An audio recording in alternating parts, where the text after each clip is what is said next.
जेलों में भी तलाशी अभियान चलाया जा रहा है। काउंटर इंटेलिजेंस कश्मीर की कार्रवाई है। सीआईके की टीमों ने ये तलाशी अभियान चलाया है। सुरक्षा और खुफिया जांच के तहत ये कार्रवाई की जा रही है। ना ही सिर्फ कुछ ऐसे संदिग्ध लोगों के घर, बल्कि कश्मीर घाटी की जेलों में भी काउंटर इंसर्जेंसी कश्मीर की टीम ये छापेमार कार्रवाई कर रही है। और कुछ संदिग्धों की धरपकड़ के लिए, कुछ संदिग्ध गतिविधियों की जानकारी मिलने के बाद जेलों में भी तलाशी अभियान चलाया जा रहा है। और साथ ही साथ यहां पर लोगों से भी ये अपील की गई है कि कुछ संदिग्ध गतिविधि की जानकारी वो तुरंत पुलिस को दें। और कई ऐसे स्थान हैं जहां पर सुबह से ही तलाशी अभियान चलाया जा रहा है, जिसमें कश्मीर घाटी की जेलें भी शामिल हैं।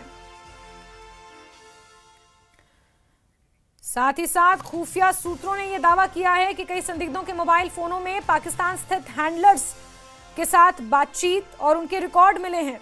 आतंकवादी गुटों से जुड़ी तस्वीरें, चैट, फंड ट्रांजैक्शन, इस तरह के सबूत पाए गए हैं।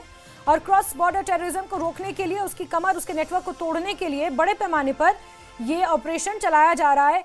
नॉर्थ कश्मीर से लेकर साउथ कश्मीर तक, जिसमें गांदरबल, बडगाम शामिल हैं। गांदरबल के कई और इलाके शामिल हैं। इसके अलावा कुलगाम, साउथ कश्मीर का वो इलाका, वहां पर भी बड़े पैमाने पर ये अभियान चलाया जा रहा है। इसके अलावा डोडा राजौरी की अगर बात की जाए तो सीमावर्ती इलाका डोडा, और वहां पर भी बड़े पैमाने पर आतंकवाद की धरपकड़ के लिए, आतंकवाद के हर एक कनेक्शन को, आतंकवाद के हर एक स्वरूप को, जो सिर्फ हथियारों से नहीं जुड़ा है बल्कि अब सोशल मीडिया के माध्यम से भी पैर पसारने की कोशिश की जा रही है, उसके नेटवर्क को तोड़ने के लिए, क्रॉस बॉर्डर टेररिज्म को तोड़ने के लिए बड़े पैमाने पर यह तलाशी अभियान चलाया जा रहा है। समूची कश्मीर घाटी में तो चलाया जा रहा है, लेकिन जम्मू खित्ते के भी कुछ ऐसे जिले हैं जहां पर ये रेड पड़ी है, तलाशी अभियान चलाया जा रहा है। जो आतंकवादी मारे गए हैं इंसर्जेंसी पीरियड के दौरान, जिन आतंकवादियों का खात्मा किया गया था, उनके घरों पर भी निगरानी रखी जा रही है। उनके घरों पर भी, उनके रिश्तेदारों से भी पूछताछ और तलाशी अभियान जारी है। एक्सक्लूसिव तस्वीरें न्यूज़ 18 इस वक्त आपको दिखा रहा है।